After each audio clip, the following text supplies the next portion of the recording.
আসলে কোটার কিছু মানুষের তো অবশ্যই প্রয়োজন আছে, আমরা বাতিল চাইনি কখনো।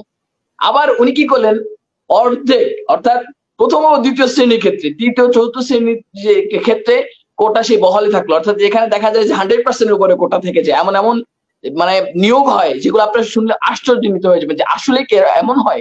বিসিএস এর প্রশ্ন সহ 30তম বিসিএস থেকে 30তম বিসিএস থেকে 46তম বিসিএস পর্যন্ত সকল প্রশ্ন, এই যে যদি যে ফাঁস হলো, আপনারা আপনি দেখবেন চ্যালেঞ্জ ট্রেনিং করে নিউজে আব্দুল্লাহ ইমরান ভাই যে প্রতিবেদন করেছেন, যদি এই ফাঁস হয়ে থাকে তাহলে কৃষকের ছেলে কিভাবে চাকরিতে নিয়োগ হবে? কৃষকের ছেলে কি সামর্থ্য আছে 10 লাখ টাকা ঘুষ দিয়ে চাকরিতে জয়েন করার? রিক্সাওয়ালার ছেলে কি সামর্থ্য আছে তো 15 লাখ টাকা ঘুষ দিয়ে চাকরিতে জয়েন করার? এবং 10 লাখ টাকা দিয়ে প্রশ্ন কিনে চাকরিতে জয়েন করবে এমন সামর্থ্য কি তার আছে? সুযোগই দিচ্ছেন না। 40তম বিসিএস কে সরকার আমলে হয় নাই, 30তম বিসিএস কা আচ্ছা 30তম থেকে 40তম বিসিএস আমার সরকার হচ্ছে। আমি বলছি প্রতিষ্ঠানের কথা, প্রতিষ্ঠান, সেই প্রতিষ্ঠানের কর্মকর্তারা এই প্রশ্নবাসের সাথে জড়িত। আমরা আসলে কোর্টের বিরুদ্ধে দাঁড়িয়েছে, এটা একটা হাস্যকর ব্যাপার। আপনি বঙ্গবন্ধু শেখ মুজিবুর রহমানকে আগরতলা ষড়যন্ত্র মামলায় গ্রেপ্তার করা হয়েছিল, মানে আপনি খেয়াল করবেন যে আগরতলা ষড়যন্ত্র মামলা, এবং তাকে তৎকালীন মানে যারা তারাও ষড়যন্ত্রকারী, তারা আন্দোলন করে তাকে মুক্ত করেছিলেন ওনাকে। আমি কি ঠিক বলেছি কিনা এই ইনফরমেশনটা আপনার জানা আছে আপু? তাহলে দেখুন, যদি মানে বঙ্গবন্ধুর বেলায় একটা জিনিস বৈধ হয়, আমাদের বেলায় সেই জিনিসটা কেন অবৈধ হবে?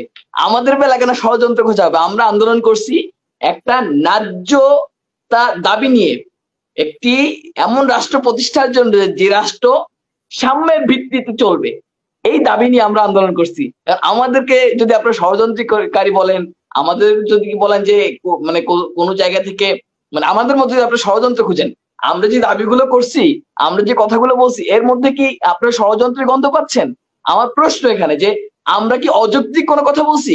আমরা যে কথাটা বলছি, একজন দর্শক উনি একটা কমেন্ট করেছেন যে এদেশে 26 লাখ ভারতীয় অবৈধভাবে কাজ করে। আনোয়ার সাহেব উনি বলেছেন যে যদি মেধাবীরা দেশ চালায়, যদি কোটা বাতিল করা হয় বা কোটা সংস্কার করা হয়, তাহলে কি বেকার মুক্ত হবে কিনা? এই প্রশ্নের উত্তরটা আমি দিচ্ছি। দেখুন, যদি মেধাবীরা দেশ চালায় তাহলে এই 26 লাখ অবৈধ ভারতীয় কিন্তু এদেশে যে কাজ করার সুযোগ পাবেন না। যারা কাজ করবেন তারা বৈধভাবেই করবেন। যারা যদি মেধাবীরা রাষ্ট্র চালায় তাহলে আপনার দুর্নীতি হবে না, এটুকু আমি আপনাদেরকে নিশ্চিত করছি। মেধাবীরা যদি এই রাষ্ট্র চালায়, মাদক দিয়ে তরুণ প্রজন্মকে ধ্বংস করা হবে না।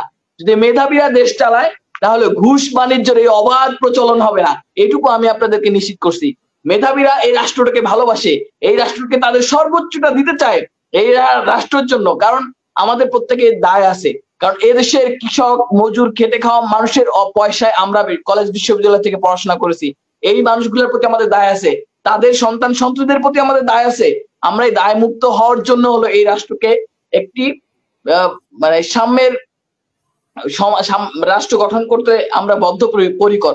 আমরা চাই এই রাষ্ট্রটা যে উদ্দেশ্যে গঠিত হয়েছিল, একটি ইনসাফ ভিত্তিক রাষ্ট্র প্রতিষ্ঠা হবে, সেই ইনসাফ এখানে প্রতিষ্ঠিত হোক। এবং আমি এই আপনার কথায় আসছি যে প্রধানমন্ত্রী যেটি বলেছেন, উনি নিজে বলেছিলেন, উনি রাগ ক্ষোভ যেভাবেই হোক না কেন, উনি সংসদে দাঁড়িয়ে বলেছিলেন যে কোটা বাতিল। আমরা কিন্তু কোটা বাতিল চাইনি, আমরা চেয়েছিলাম সংস্কার, এবং আমাদের দাবি ছিল 10%-এর বেশি নয়, সব মিলিয়ে 10%-এর বেশি যেন কোটা না হয়। সে কথাটা আমরা এখনো বলছি যে আসলে কোটার কিছু মানুষের তো অবশ্যই প্রয়োজন আছে, আমরা বাতিল চাইনি কখনো।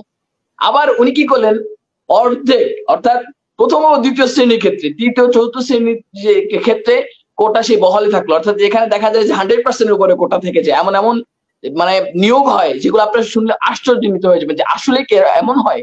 একটা জিনিস আমরা মানে বলেছিলাম যে যারা কোটায় নিয়োগ হয়, মানে পরীক্ষার ক্ষেত্রে সমান কাটমার্কসে যারা মানে যা ফর্ম পূরণ করে চাকুরির জন্য, যেখানে যা কোটা উল্লেখ করা থাকে, তাদের কাটমার্কস থাকে একরকম, আর যারা সাধারণ শিক্ষার্থী তাদের কাটমার্কস থাকে একরকম। তাদেরকে নিয়োগ দেওয়ার জন্য ধরেন আপনি আমাদের সাবেক সচিব উনি আপনার একজন সাবেক সচিব মিলন সাহেব, আমি ওনার পুরো নামটা ভুলে গেছি, উনি একটি পোস্ট শেয়ার করেছেন সোশ্যাল মিডিয়ায় যে একজন শিক্ষার্থী 100-র মধ্যে 86 নম্বর পেয়েছে আপনার নিয়োগ পরীক্ষায়, তাকে নিয়োগ দিতে পারেন নাই, একজন কোটাধারীকে নিয়োগ দিতে হবে এই জন্য। এখানে কি ওই ছেলেটার সাথে ইনজাস্টিস করা হয়েছে কিনা?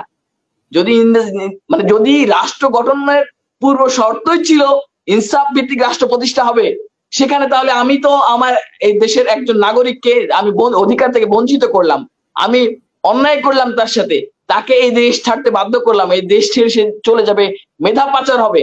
আমি তো বলবো যারা এই কোটাধারী, যারা 1972-এর পর থেকে যারা এই কোটায় নিয়োগ পেয়েছে এবং যাদেরকে আপনারা বলছেন যে পোষ্য কোটা, মুক্তিযোদ্ধা কোটা, এই বিশেষ করে এই কোটা নিয়ে তো বেশি আলাপ হচ্ছে। মুক্তিযোদ্ধা কোটা এবং পোষ্য কোটা নিয়ে যে আপনি খেয়াল করে দেখেন যে আমি একটু আগে বলেছি যে যিনি সচিব ওনার ছেলে সচিব হবে, যিনি বিশ্ববিদ্যালয়ের শিক্ষক ওনার ছেলে বিশ্ববিদ্যালয়ের শিক্ষক হবে, যিনি বিচারপতি ওনার ছেলে বিচারপতি হবে, আর যিনি রিক্সাওয়ালার ছেলে তিনি রিক্সাওয়ালাই থাকবে। মানে কোটা সিস্টেমটা বাংলাদেশে এমন, কারণ যে নাতিপুতি খুঁটি খুঁটি সব যে কোটাধারী হয়ে যাচ্ছে। তো আপনার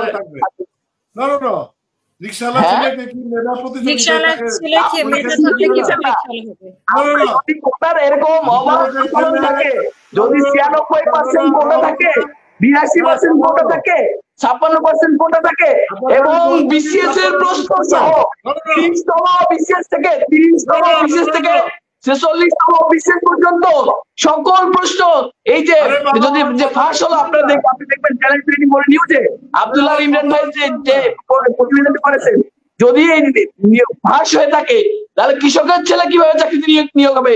কৃষকের ছেলে কি সামর্থ্য আছে 10 লাখ টাকা ঘুষ দিয়ে চাকরিতে জয়েন করার? রিক্সাওয়ালার ছেলে কি সামর্থ্য আছে তো 15 লাখ টাকা ঘুষ দিয়ে চাকরিতে জয়েন করার এবং 10 লাখ টাকা দিয়ে প্রশ্ন কিনে চাকরিতে জয়েন করবে এমন সামর্থ্য কি তার আছে? সুযোগই দিচ্ছেন না। আপনি যদি তাকে সুযোগ না দেন রাষ্ট্রের কোটা থেকে কিন্তু ঘুষের দিকে চলে গেছেন, কোটা থেকেও ঘুষের দিকে চলে গেছেন। আমি কোটা থেকে ঘুষের দিকে চলে গেলাম, কোটার জন্য সে কম্পিটিশনে হয়তো হেরে যাচ্ছে।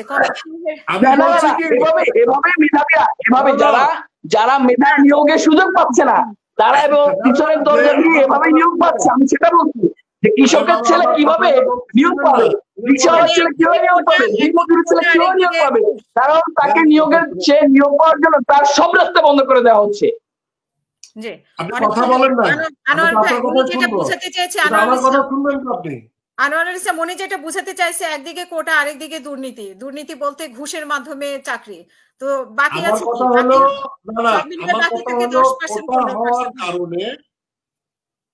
কোটা হওয়ার কারণে আনোয়ারুল ইসলাম মেধা যাচাইয়ের মানে সব মেধাধারীরা বঞ্চিত হচ্ছে, ঠিকই তো কথা আপনার? না, কোটা হওয়ার কারণে যেটা বলেছে কোটা নিয়োগ হচ্ছে, একদিক দিয়ে এর প্রশ্ন ফাঁস করে ঘুষ বাণিজ্যের মাধ্যমে নিয়োগ হচ্ছে, তাহলে মেধাবীরা সুযোগ পাচ্ছে কোথায়? আমার প্রশ্নটা এখানে, মেধাবীরা সুযোগটা পাবে কিভাবে? যে রিক্সাওয়ালা ছেলে যেহেতু 10 লাখ টাকা ঘুষ দিয়ে প্রশ্ন কিনতে পারবে না, পিএসসি কর্মকর্তারা প্রশ্ন ফাঁসের সাথে জড়িত। আর কি শুনতে চান বলেন? পিএসসি কর্মকর্তারা প্রশ্ন ফাঁসের সাথে জড়িত। আজকের প্রতিবেদনটা আপনি দেখেন, 30তম বিসিএস থেকে শুরু করে 46তম বিসিএস এ প্রত্যেকটা বিসিএস এর প্রশ্নপত্র ফাঁস হয়েছে। এখন কৃষকের ছেলে কোথায় 10 লাখ টাকা দিয়ে প্রশ্ন পাবে যে প্রশ্ন কিনবে? দিনমজুরের ছেলে কোথায় পাবে 10 লাখ টাকা যে প্রশ্ন কিনবে? রিক্সাওয়ালার ছেলে কোথায় পাবে 15 লাখ টাকা যে প্রশ্ন কিনে পরীক্ষা নিয়োগ করবে?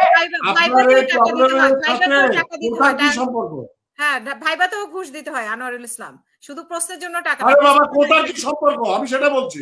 হ্যাঁ, ঘুষ দুর্নীতি সেটা তো অন্য জিনিস। এটার সাথে কোটা আপনি যখন 82% কোটায় নিয়োগ দিচ্ছেন, 96% কোটায় নিয়োগ দিচ্ছেন, 65% কোটায় নিয়োগ দিচ্ছেন, বাকি নিয়োগটা আপনি ঘুষ বাণিজ্যের মাধ্যমে দিচ্ছেন, তাহলে মেধাবীদের সুযোগটা কোথায়? আমি এটাই বলছি।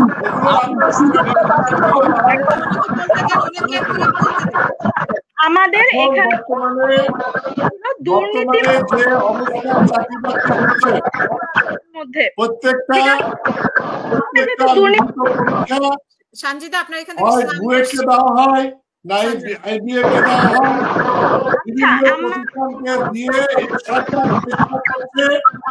যে মেধার ভিত্তিতে পরীক্ষায় পাস করে যেখানে কোনো কলুষিত না হয় সেই চেষ্টা করে কিন্তু পরীক্ষাগুলো নেওয়া হচ্ছে। কিন্তু এখন এর মধ্যেও যদি আপনি দেখেন পিএসসির মতো প্রতিষ্ঠান, সাংবিধানিক প্রতিষ্ঠান, এই প্রতিষ্ঠানের কর্মকর্তারা প্রশ্নবাচের সাথে জড়িত এবং তারা ঘোষণা দিচ্ছে যে আমি 5 জন বিশেষ ক্যাডার নিয়োগ দিয়েছি, আমি 25 জন নন ক্যাডার নিয়োগ দিয়েছি, আমি 100 জন প্রাইমারি শিক্ষক নিয়োগ দিয়েছি, তারা স্বীকারোক্তি দিচ্ছে।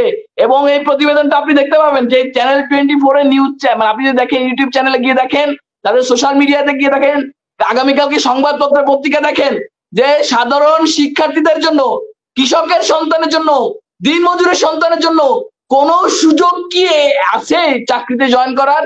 যদি কোটা থেকে 82%, কোটা থেকে 96%, কোটা থেকে 56%, কোটা থেকে 62%, তাহলে সে কিভাবে নিয়োগ পাবে? কিভাবে মেধাবী রাষ্ট্রের নিয়োগ কাজ যাবে? রাষ্ট্রের সেবা করবে কিভাবে? সুযোগ যদি না পায় তাহলে মেধাবীরা কোথায় যাবে?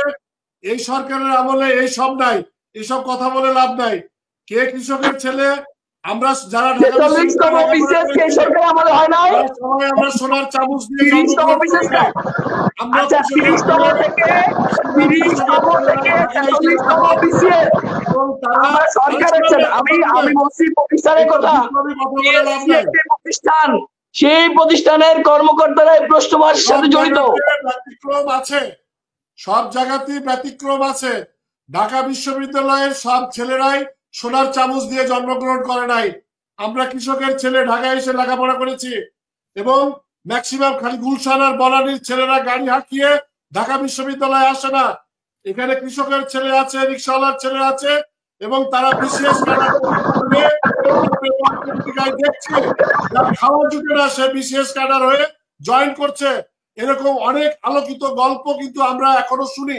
কিন্তু ব্যতিক্রম যে নাই আমি সেটা বলছি না, কিন্তু এগুলোর সাথে কোটার কোনো সম্পর্ক নেই। বর্তমানে যে সিস্টেমটা ডেভেলপ করা হয়েছে, এটা যদি আস্তে আস্তে উন্নতি হয়, ডেফিনেটলি যারা মেধাবী তাদেরই চাকরি হবে। সে কৃষকের ছেলে না, প্রফেসরের ছেলে, ডাজেন্ট ম্যাটার। যারা মেধাবী পরীক্ষায় অংশগ্রহণ করবে, প্রতিযোগিতায় টিকবে, তাদেরই চাকরি হবে। সেই সিস্টেমটাই এই সরকার কিন্তু ডেভেলপ করেছে। আপনারা খোঁজ নিয়ে দেখেন।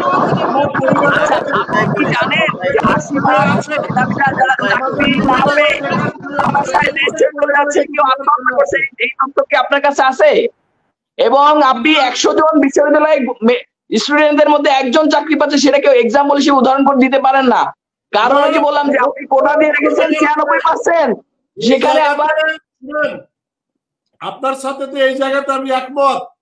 শুধু শাহবাগ কেন, সারা বাংলাদেশে লক্ষ লক্ষ কোটি কোটি বেকার আছে, চাকরি নাই। তো যেটুকু আছে ওইখানে কারণ চাকরি কেন নাই শোনেন, কারণ যারা বেকারদের জন্য চাকরির ব্যবস্থা করবে, কর্মসংস্থান তৈরি করবে, সেই সব মেধাবীদেরকে সুযোগ দেওয়া হয় নাই।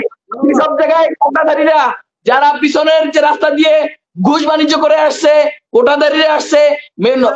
ধরেন একজন নিয়োগ পরীক্ষায় 100 পেয়ে সে নিয়োগ পায় না, কিন্তু 33 পায়, 32 পায়, তাকে নিয়োগ দেওয়া হয়।